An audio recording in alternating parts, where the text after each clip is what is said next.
Alrighty, hello every folks, and welcome to a review of the XCOM 2 collection for specifically iPad in this particular case. Apparently you can get this to run on iPhones and things like that, and I'm sure there's going to be an Android port down the road. But let me say right off the bat, if you see any stuttering going on in the background, that is entirely the fault of the screen mirroring software. And the iPad that this is being run on is basically one I picked up for work, so it's not like I was going for any particularly ultra high-end mega fancy device or anything. This sucker is an optimization miracle, to be completely blunt. I don't know how they got this to run so buttery smooth on this device. For the sake of reference, I've played XCOM 2 for years on my old dinosaur of a desktop, and typically we're talking about load times of, let's say, a minute or so for fights to start. Yeah, this one just goes ahead and spits those out in about 3 seconds, sometimes even sooner than that. So first of all, let me just point out stuff that's different in this particular port. There's a bunch of popular mods that they've actually incorporated into the game itself. So for example, let's go ahead and just kind of launch a mission here, just to show you how dang quick this is. Okay. So as far as mods go, if you liked using portraits and health bars, that's on there. If you liked evac all, overwatch all that kind of thing, that's part of the UI as well. Basically, anything UI-wise was designed by a freaking genius. I don't know who designed this exactly. Actually, no, it was Farrell. It was Farrell who did it.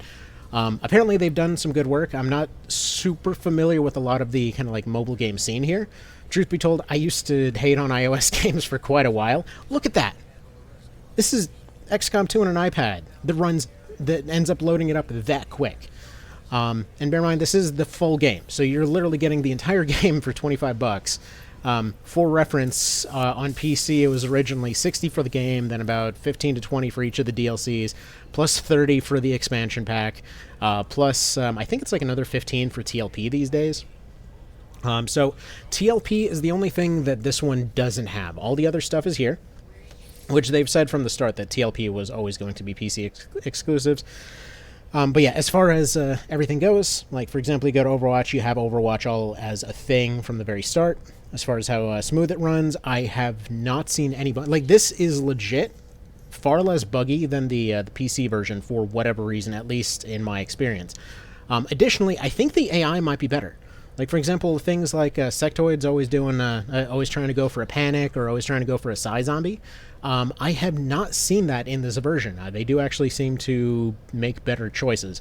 I'm not 100% positive. You know, maybe something's changed. I don't know. I haven't kept up to breast on every single detail for this game, but yeah, the AI seems to be better, at least as far as I can tell. UI, fantastic. The thing runs buttery smooth. It's way cheaper than the original. Visually, it's actually not bad. Like, especially you're gonna get a little bit of worse image quality because again, screen mirroring is not exactly perfect. It's supposed to be for spreadsheets, not for for gameplay. But yeah, it actually does look pretty dang nice, I gotta say. Everything about the presentation just works. As far as loadout screens and things like that, it's very, very well designed there as well. Actually, I find it a lot easier to read than the original. All of your options from One of the Chosen are here as well. So, for example, I like to play with Beta Strike, as you can tell here, where you just have double health and double timers. So everything's just gonna work just fine. So let's go ahead and set an Overwatch trap here, just to kind of show what are our odds here. Those odds suck. We'll just have him be the Grenadier, I think. So let's just go through everybody. You do probably something along those lines. I didn't realize I brought the Long Watch guy along. Oh, and by the way, so improvements that have been made since the Enemy Unknown port, by the way. You have things like what's it? Is this a sniper guy? Yes, it is. You have things like Iron Man mode that are actually way better in this version. Wherein in Enemy Unknown, for whatever reason, you were limited to one Iron Man slot. So it does all of its saves and loads instantly. You don't have to worry about that constantly doing like, oh, let's just pull up a little bubble and wait for it to save. Like, especially on the Vita port, that one was nigh unplayable on Iron Man. But yeah, in this one, you couldn't tell the difference. As far as as far as all your options, I already mentioned, you have all the standard stuff you'd expect there. DLC wise, you have everything except for Tactical Legacy Pack. You still have your character pool and things like that in there. Though I will note, I think for optimization's sake, they actually they might have actually removed the kind of background, putting your posters onto certain surfaces and things like that. I'm not certain on that, because there's one particular poster I was using for reference. I haven't really seen them around, but I also haven't really been looking for them that much. Also, this particular campaign is scuffed beyond scuffed, because this guy keeps kicking my ass. But anyway, if you were on the fence over whether this version is something that you want to go for, it's good. It's really good. Like, we're talking way better than it has any right to be. I don't know how they pulled this off, because this, I'm pretty sure, deserves some kind of award or something, because holy crap, does this run well. As far as crashing and things like that, I have had one crash in total, and I'm not even sure it was the game's fault. I believe it was trying to update something in the background. So anyway, that's about all there is to say on this one. Yeah, as far as options, you still got your photo booth. I forget if I mentioned that one. I mean, it's always been a fantastic game since War of the Chosen came out, but yeah, this is, as far as I'm concerned, like, since my PC isn't very good, this is definitely the one that I know that I'll be sticking to in the long run here. Nice. Now, if only that thing would roll its 5% for this Warlock guy. I think I've had, like, running on 6 straight losses on this one after a campaign where I lost the first engineer and then just took forever to get back. God, I love this game. It's just so mean sometimes, but if you turn on double timers, you know, it's suddenly so much more interesting and dynamic.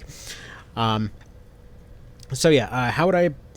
Well, hell, everyone's got their own recommendations for this game. Personally, I really like playing with double all timers plus double mission timers, plus double health on everything, plus nerfed explosives, because it just basically means that there's a lot more kind of Tactics Ogre-esque stuff going on. So right now, the kind of screen lag, that is not from the game itself. The game itself is showing that part just fine. It's the screen mirroring that can't seem to bother to keep up, because apparently a power mirror is a crap piece of software. Though I have tried using several different ones, it at least ran slightly better than the other ones, so that's the only reason I'm still using it. But anyway, that being said, my 10-minute timer on it's about to run out, so yeah, solid port, absolutely excellent, way better than the Enemy Unknown versions. Oh yeah, and thankfully, unlike Enemy Unknown, you can't randomly get stuck in the terrain, so that's fantastic. I haven't noticed any terrain bugs. This has legit been running better for me than the PC version has. I don't know why, but yeah, kudos to them. They really did a solid piece of work here. So alright, that'll be that. You guys have a good one. Take care, and I hope this was useful for anyone else who was on the fence. Have a good one.